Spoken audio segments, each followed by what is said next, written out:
સ્કંદ 2 અધ્યાય 1 વ્યર્થ વેડફાતું વય। આત્માનું સાચું સ્વરૂપ સૌ સમજી શકતા નથી। ભગવાન સૌની નિકટમાં છે, પણ સંસારમાં સરનારને તેની ઓળખ નથી। લોક વ્યવહારમાં તો દેહ સંયુક્ત ઓળખ છે। દેહને જ સૌ મુખ્ય સમજી બેઠા છે। દેહના સુખ માટે મથે છે। દેહ માટે ઘર અને કુટુંબને સંભાળે છે। પરિણામે ઘર ચલાવવામાં જ સૌ પડ્યા છે। ઘર ચલાવવાની ભ્રમણામાં જીવનના અંતે પોતે ચાલતા થાય છે। રાત્રિ નિંદ્રામાં, અજંપામાં કે વિષય સુખમાં વીતે છે। દિવસ કુટુંબનો ભાર વહેવામાં વેડફાય છે।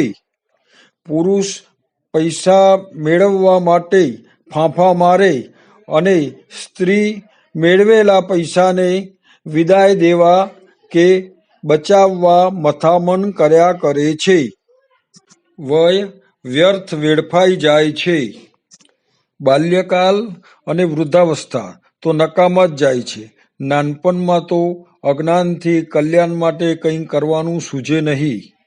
ગળપણમાં ભાગ્યયોગે કદાચ સૂઝે, પણ વ્યવહાર અને છોકરા સંભાળવાની ગમતી કે અણગમતી જવાબદારીના ભારમાં દબાઈ જવાય।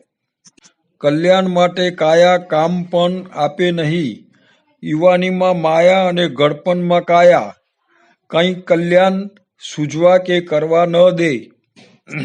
યુવાન ઈચ્છે તો સાધે વિકાસ કે વિનાશ। આપણે તો જોવા છતાં, જાણવા છતાં કંઈ અસર થતી નથી। યુવાનને પ્રભુમાં પ્રીત થાય તો હિતની રીત સમજાય।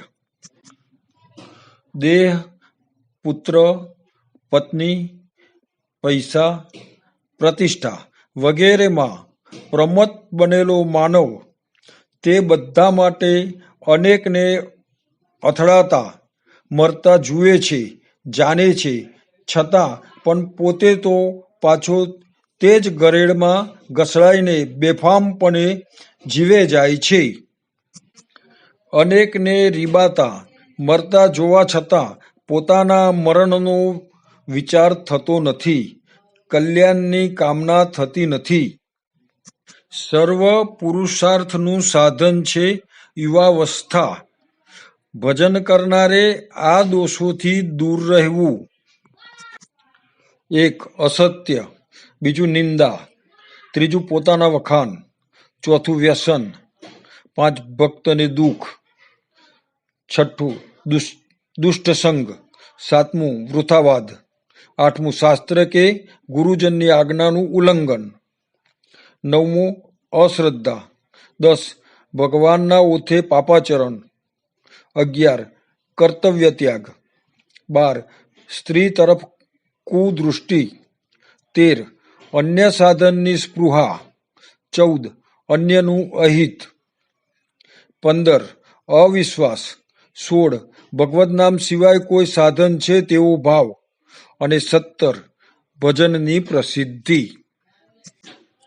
મરણ પાસે આવે તો મૂંઝાવું નહીં। જે થવાનું છે તે થવાનું જ છે। ઔષધ પણ ભગવાનની કૃપા હોય તો જ અસર કરે। કર્મજન્ય રોગાદિ હોય તો ઔષધથી ન જાય, ભોગવવાથી જ જાય। આગંતુક રોગ હોય તો ઔષધથી જાય।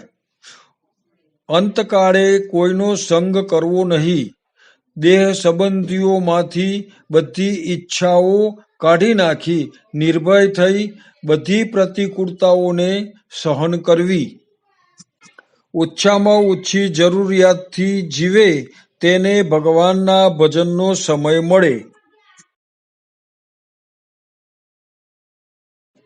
અધ્યાય 3 જીવનમાં મેળવવા જેવા 1. ભગવાનમાં અચલ ભાવ અને 2.